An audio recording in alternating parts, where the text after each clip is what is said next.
ನೋಡಿಯಪ್ಪ, ನಮ್ಮದು SIR ವಿಚಾರದಲ್ಲಿ ಕೇಂದ್ರ ಸರ್ಕಾರ ಅಂದ್ರೆ ಎಲೆಕ್ಷನ್ ಕಮಿಷನ್ ಮಾಡುವಂತ ರೀತಿಲಿ ನಮ್ಮದೇ ಆದಂತ ಭಿನ್ನ ಅಭಿಪ್ರಾಯ ಇದೆ. ನಾವಿದನ್ನಾಲೆ ಕೋರ್ಟಲ್ಲೂ ಕೂಡ ನಮ್ಮ ವಾದವನ್ನು ಸಲ್ಲಿಸಿದ್ದೇವೆ. ಆದರೂ ಕೂಡ ಕೋರ್ಟಲ್ಲಿ ಒಂದು ತೀರ್ಪನ್ನು ಕೊಟ್ಟಿದ್ದಾರೆ. ಅದು ಕೂಡ ಮತ್ತೆ ನಾವು ಅದರ ವಿಚಾರವನ್ನು ಏನು ಆ ಟೈಮ್ ಲೈನ್ ಫಿಕ್ಸ್ ಮಾಡಿದ್ದಾರೆ ಅದರ ವಿಚಾರದಲ್ಲಿ ನಾವು ಕೂಡ ಕೋರ್ಟ್ಗೆ ಹಾಕುವಂಥವ್ರು ಇದ್ದೇವೆ. ಆದರೆ ಮಧ್ಯದಲ್ಲಿ ನಾವು ಎಲ್ಲರಿಗೂ ಕೂಡ ಮತ ಕೊಡಬೇಕು ಅಂತ ಹೇಳಿ ನಮ್ಮ ಸರ್ಕಾರ ಯಾವ ರಾಜ್ಯಲ್ಲೂ ಈ ರೀತಿ ದಿಟ್ಟವಾದಂಥ ಸರ್ಕಾರ ಚುನಾವಣಾ ಆಯೋಗ ಜೊತೆ ಕೈಗೆ ಜೋಡಿಸಿರಲಿಲ್ಲ. ನಾವು ಕೈ ಜೋಡಿಸಿ ಅವ್ರಿಗೆ ಏನು ಬೇಕೋ ನಮ್ಮ ಅಧಿಕಾರಿಗಳಿಗೆ ಸೂಚನೆ ಕೊಟ್ಟು ನಾವು ಯಾರು ಇದಕ್ಕೆ ಕೈ ಹಾಕ್ತಾ ಇಲ್ಲ. ಇದು ಅವರು ಚುನಾವಣಾ ಆಯೋಗದ ಅಡಿಯಲ್ಲಿ ಅವರ ಮಾರ್ಗದರ್ಶನದಲ್ಲಿ ಕೆಲಸ ಮಾಡ್ತಾ ಇದ್ದಾರೆ. ನಾವು ನಿಮ್ಮ ಮತದ ಹಕ್ಕನ್ನು ನೀವು ಉಳಿಸ್ಕೊಳ್ಳಿ.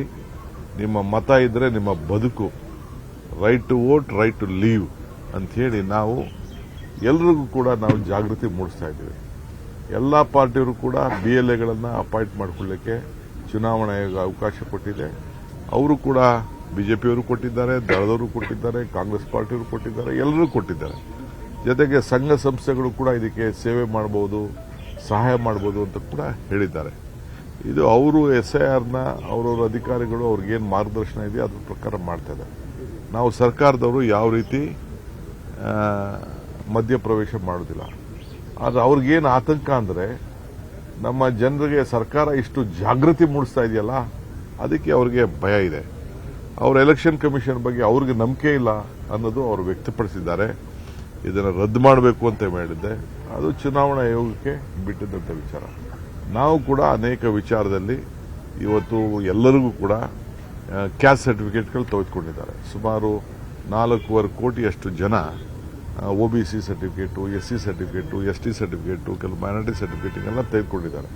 ಅದನ್ನು ಆನ್ಲೈನ್ನಲ್ಲಿ ಡೌನ್ಲೋಡ್ ಮಾಡಲಿಕ್ಕೆ ಅವಕಾಶವನ್ನು ನಾವು ಮಾಡಿಕೊಟ್ಟಿದ್ದೇವೆ. ಆಮೇಲೆ ರೆಸಿಡೆನ್ಷಿಯಲ್ ಸರ್ಟಿಫಿಕೇಟು ಅದನ್ನು ಕೂಡ ಇವತ್ತು ನಮ್ಮ ತಹಶೀಲ್ದಾರ್, ಉಪ ತಹಶೀಲ್ದಾರ್ಗಳಿಗೆ ಹೇಳಿ ಯಾರು ವಾಸಪತ್ರ ಇದೆ ಅಂತೇಳಿ ಕೊಟ್ಟಿದ್ದಾರೆ. ಈಗ 72ನೇ 2002ನೇ ಮತದಾನದ ಹಕ್ಕು ಮತದಾನ ಇರುವಂಥದ್ದು ದಾಖಲೆ ಯಾರ ಹತ್ರನೂ ಇರುವುದಿಲ್ಲ.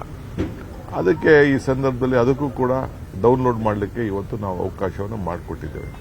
ಸರ್ಕಾರ ಎಲ್ಲ ಜನರಿಗೂ ಕೂಡ ನಿಮ್ಮ ಮತದ ಹಕ್ಕನ್ನು ಕರ್ನಾಟಕ ರಾಜ್ಯದಲ್ಲಿ ಉಳಿಸ್ಕೊಳ್ಳಿ ಅಂತ ಹೇಳ್ತಾ ಇದ್ದೀವಿ. ಅವ್ರದ್ದೊಂದು ದೊಡ್ಡ ಕುತಂತ್ರ ಏನಿದೆ ಅಂದರೆ ಬಡವ್ರ ಮೇಲೆ ಏನಾದ್ರು ಮಾಡಿ ತೊಂದರೆ ಮಾಡಬೇಕು, ಅಲ್ಪಸಂಖ್ಯಾತರಿಗೆ ತೊಂದರೆ ಮಾಡಬೇಕು. ಸುಮ್ಮನೆ ಬಾಂಗ್ಲಾದೇಶಗಳಿಗೋಸ್ಕರ ಮಾಡ್ತೀವಿ. ಎಲ್ಲಿ ಯಾವ ಬಾಂಗ್ಲಾದೇಶ? ನಿನ್ನ ಕೈಯಲ್ಲಿ ಅಧಿಕಾರ ಇತ್ತಲ್ಲಪ್ಪ, ಬಾಂಗ್ಲಾದೇಶವನ್ನೆಲ್ಲ ಓಡಿಸ್ಬೇಕಾಯ್ತು. ಯಾರು ಬೇಡ ಅಂತ ಹೇಳಿದವರು? ನಾವ್ಯಾರು ಬಾಂಗ್ಲಾದೇಶದವರು? ಮತ್ತು ಈ ರಾಜ್ಯದಲ್ಲಿ ಯಾರು ಇದ್ದಾರೆ ಅವರೆಲ್ಲರೂ ಕೂಡ ಮತದಾನ. ಪಾಪ ಎಷ್ಟೋ ಜನಕ್ಕೆ ವಿದ್ಯೆ ಇರುವುದಿಲ್ಲ, ಬುದ್ಧಿ ಇರುವುದಿಲ್ಲ, ಕೆಲವರಿಗೆ ವಿಚಾರಗಳು ಗೊತ್ತಿರುವುದಿಲ್ಲ. ಅದಕ್ಕೆ ನಾವು ಜಾಗೃತಿ ಮೂಡಿಸ್ತಾ ಇದ್ದೀವಿ.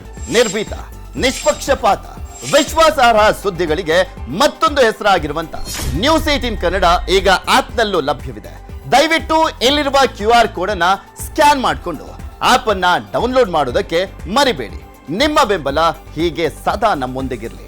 ಧನ್ಯವಾದ.